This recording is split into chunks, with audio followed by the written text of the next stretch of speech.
Welcome back to review నాకు YouTube channel. ఈరోజు Pushpa 2 movie రివ్యూలోకి వెళ్తే, బేసిక్ గా యాక్షన్ సినిమాలు తీయాలంటే డైరెక్టర్ కి దమ్ము ఉండాలా, లేకపోతే నాన్నకు ప్రేమతో లేదంటే మహేష్ బాబు నంబర్ 1 లాంటి సినిమాలు డిజాస్టర్ సినిమాలు చేసి రిటైర్మెంట్ అయిన ఇంట్లో కూర్చోవాలా. సుకుమార్ గారు, ఈ వీడియో మీకోసమేనండి, మీకోసమే. బేసిక్ గా స్టోరీ రైటింగ్ ఫండమెంటల్స్ ఏంటి? యాక్షన్ సినిమాల్లో కథలు హీరో భుజాల మీద ఆధారపడి ఉంటాయి. కథల్లో హీరో క్యారెక్టర్ బలంగా ఉంటే సూపర్ హిట్ అవుతుంది, బలహీనంగా ఉంటే డిజాస్టర్ ఫ్లాప్ అవుతుంది. ఇది చాలా వీడియోలో చెప్పాను, చెప్తూనే ఉన్నా నేను. ఇది డైరెక్టర్ సుకుమార్ గారికి అస్సలు అర్థం కావట్లేదు. ఎందుకంటే మీరు ఒక ఫెయిల్యూర్ డాక్యుమెంటరీ సినిమాలు చేసిన భావజాలతో వచ్చారు కదా, ఇదే భావజాలాన్ని పుష్ప 2లో కూడా వర్తపు చేశారు. ఏంటి, భార్య సీఎంతో ఫోటో దిగిరా మా ఇంట్లో పెట్టుకొని నేను జనాలకు వెళ్ళొప్పించుకుంటా, మా ఆయన సీఎంతో ఫోటో దిగారని చెప్పి భర్తను పంపిస్తే, భర్త సీఎం గెలవడానికి వెళ్తాడు. సీఎం దగ్గరికి వెళ్ళి కాల్ మీద కాల్ అయిపోతే పక్కన ఎంపీ గారు వేయనీడు. మళ్ళీ ఏదో సర్లే అడ్జస్ట్ అయిపోయి ఫోటో దిగడానికి, సెల్ఫీ దిగడానికి, ఫోటో దిగడానికి వెళ్తే సీఎం ఏమంటాడు, ఏయ్ నువ్వు ఒక స్మగ్లర్వి, నేను నీతో ఫోటో దిగితే నా వాల్యూ మొత్తం పోతుంది, నువ్వు పక్క వెళ్ళిపో అంటాడు. ఇదే క్యారెక్టరైజేషన్. దాంట్లో హీరో తగ్గి బ్యాక్ అయిపోతాడు. సీఎం దగ్గర హీరో ఫోటో దిగలేకపోయినందుకు హీరో క్యారెక్టరేషన్ పూర్తిగా కథ గ్రాఫ్ హీరో గ్రాఫ్ నేలమట్టం అయిపోయి హీరో క్యారెక్టర్ ఎర్రి పుష్పం అయిపోవాలా. ఇంత మాత్రం మీరు గ్రహించలా? బేసిక్ గా ఇక్కడ నేనైతే ఏం చేసాను తెలుసా, సీఎం మెడబట్టుకొని సెల్ఫీ ఫోటో దిగి, అరే సీఎం నువ్వు ప్రజల జేబులో డబ్బులు కాజేసే దొంగవరా, నేను స్మగ్లర్, మన ఇద్దరు పెద్ద తేడా ఏం లేదు, నాతో పెట్టుకోవద్దు అని చెప్పి సీఎంని ఉత్సవాపించే ఫోటో దిగి సీఎం ముందు కాల్ మీద కాలేసి సీఎం గుండెల్లో నిప్పు పెట్టి మంట పెట్టి అక్కడి నుంచి బయటకు వచ్చేవాడిని. ఇది హీరో క్యారెక్టర్ హై అంటే. ఇది కదా మీరు చేయాల్సింది. అక్కడి నుంచి కదా హీరోకి సీఎం కి కాంట్రవర్షియల్ ఒక కాన్ఫ్లిక్ట్ క్రియేట్ చేసి అక్కడ కదా ఆ హీరోని డ్యామేజ్ చేయాలని చూసినప్పుడు హీరో సీఎంని మార్చి ఇంకో సీఎంని పెడతారా అని చెప్పి వేరే సీఎంని పెట్టడానికి హీరో ఎటువంటి ప్రయత్నాలు చేశాడు, ఆ ప్రయత్నాల్ని ఈ ప్రజెంట్ సీఎం ఎలా అడ్డుకోవాలని చూశాడు అనే గ్రాఫ్ తో కదా కథ తయారవ్వాలి. అలా ఏమైనా ఉంది ఇక్కడ? ఎక్కడా లేదు. హీరో క్యారెక్టర్ స్టార్టింగ్ లోనే పూర్తిగా నేలవటం అయిపోయింది. సినిమా అట్టర్ ఫ్లాప్ ఒక డిజాస్టర్ ఒక ఏమవుతుందండి సుకుమార్ గారు? ఇందులో పుష్ప 2లో డైరెక్ట్ సుకుమార్ గారు చేసిన పెద్ద తప్పు ఏంటంటే, బేసిక్ గా ఆ సీఎం కి హీరోకి కాన్ఫ్లిక్ట్ క్రియేట్ చేసిన పోయి ఈ డెకాయిట్ నా కొడుకు ఒకడు ఉంటాడు, ఎస్పీ షెకావత్ గాడు, వాడొక దొంగ, హీరోనే ఎటు దొంగ. హీరోని డ్యామేజ్ చేయడానికి, సర్వనాశనం చేయడానికి వాడు ఒక యుగోయిస్ట్ గా తయారైపోయి హీరోని నాశనం చేయాలని కోరుకుంటా ఉంటాడు.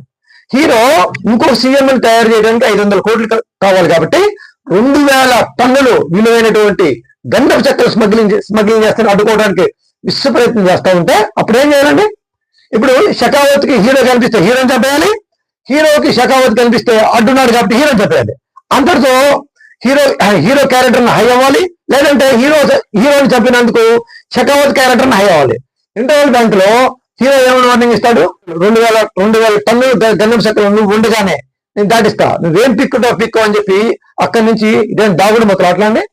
వారికి ఎస్పీ షెకావత్ కి హీరోకి దాగుడు ముత్తాదులా? ఏ షెకావత్ కానీ చంపేస్తే హీరో ఏం క్లియర్ అయిపోద్ది కదా? లేదు, ఎస్పీ షెకావత్ హీరోని చంపేస్తే వాడు ఏమి ఫుల్ఫిల్ అయిపోతుంది కదా, సీఎం కి స్ట్రాంగ్ సపోర్ట్ అయిపోతుంది కదా. అలా డైరెక్ట్ ఎందుకు చేయడు?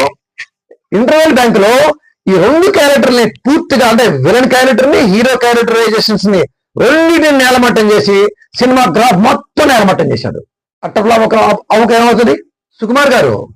ఇందులో మీ డైరెక్షన్ లో బేలతనం కూడా చెప్పనా, 2000 టన్నులు గంధపు చెక్కల్ని హీరో చెన్నై పోటీ తరలిచ్చేస్తాడు.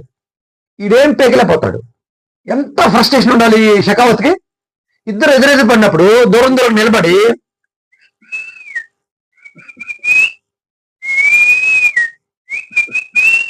అని ఇద్దరి మధ్య సైకిల్ చేపిస్తావా? వాళ్ళిద్దరు లవర్సా? మీ కంటికి వాళ్ళ లవర్స్ లా కనబడుతున్నాడా? ఇది యాక్షన్ సినిమానా, కామెడీ సినిమానా? షెకావత్ క్యారెక్టర్ ని కామెడీ సినిమా చేయడానికి మీకు ఏమన్నా ఆలోచన ఉందా? అందుకు ఈ సినిమా డిజాస్టర్ అవడానికి ఇది ఒక ముఖ్యమైన కారణం. ఇది ఫైనల్ గా హీరో అనుకున్నట్టు ఆ సీఎం దించేసి ఫోటో ఇవ్వనందుకు, కేవలం ఫోటో ఇవ్వనందుకు, ఇది ఒక పెద్ద కథ తయారైంది. ఇవ్వనందుకు ఇంకో సీఎం తయారు చేస్తాడు.